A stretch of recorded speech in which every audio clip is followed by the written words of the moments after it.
एक तनख्वाह से कितनी बार टैक्स दूं और क्यों? है कोई जवाब? मैंने 23 दिन काम किया, तनख्वाह ली, टैक्स दिया। सेलफोन खरीदा, टैक्स दिया। रिचार्ज किया, टैक्स दिया। डेटा कनेक्शन लिया, तब टैक्स दिया। बिजली ली, फिर टैक्स दिया।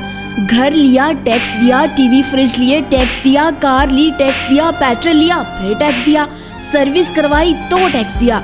रोड पर चली, फिर टैक्स दिया। टूल प्लाजे पर दोबारा टैक्स दिया। लाइसेंस बनवाया, टैक्स दिया। गलती की तो टैक्स दिया। रेस्टोरेंट में खाना खाया तो टैक्स दिया। पार्किंग पर टैक्स दिया। पानी लिया, इस पर टैक्स दिया। राशन खरीदा, इस पर भी टैक्स दिया। कपड़े, जूते, किताबें ली, उन पर भी टैक्स दिया। टॉयलेट गई, इस पर भी टैक्स दिया। दवाई ली तो भी टैक्स दिया। गैस ली, टैक्स दिया। सैकड़ों और चीजें ली और फिर टैक्स दिया।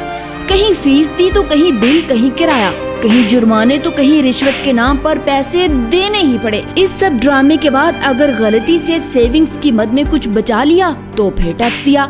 सारी उम्र मेहनत से काम करने के बाद कोई सोशल सिक्योरिटी नहीं, कोई पेंशन नहीं। सिर्फ 5 साल के लिए MA नहीं MPA बन जाते तो मजे थे। कोई मेडिकल इंश्योरेंस नहीं, बच्चों के लिए म्यारी स्कूल्स नहीं, पब्लिक ट्रांसपोर्ट नहीं, सड़कें खराब, स्ट्रीट लाइट्स खराब, हवा खराब, पानी खराब, फल और सब्जियां जहरीली, अस्पताल महंगे, बल्कि हर साल महंगाई में इजाफा, बेतहाशा खर्चे, इसके बाद हर जगह लंबी लाइनें। आखिर सारा पैसा कहाँ गया? करप्शन में, इलेक्शन में, अमीरों को हासिल मराद में, अमीरों के फर्जी दिवालिया होकर कर्जे माफ करवाने में, स्विस बैंक्स में, लीडर्स के बंगले और कार्स में, अवाम को सब्ज बाग दिखाने में और पनामा के हंगामे में। अब किसको चोर कहें? आखिर कब तक इस मुल्क के मजलूम अवाम जानवरों से भी बदतर जिंदगी गुजारते रहेंगे?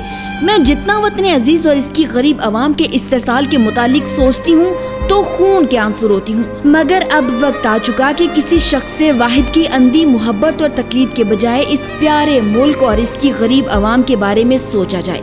प्लीज इस वीडियो को शेयर करके मुल्क के एक एक फर्द तक पहुँचाएं और इस मिशन में अपना हिस्सा डालें। शुक्रिया।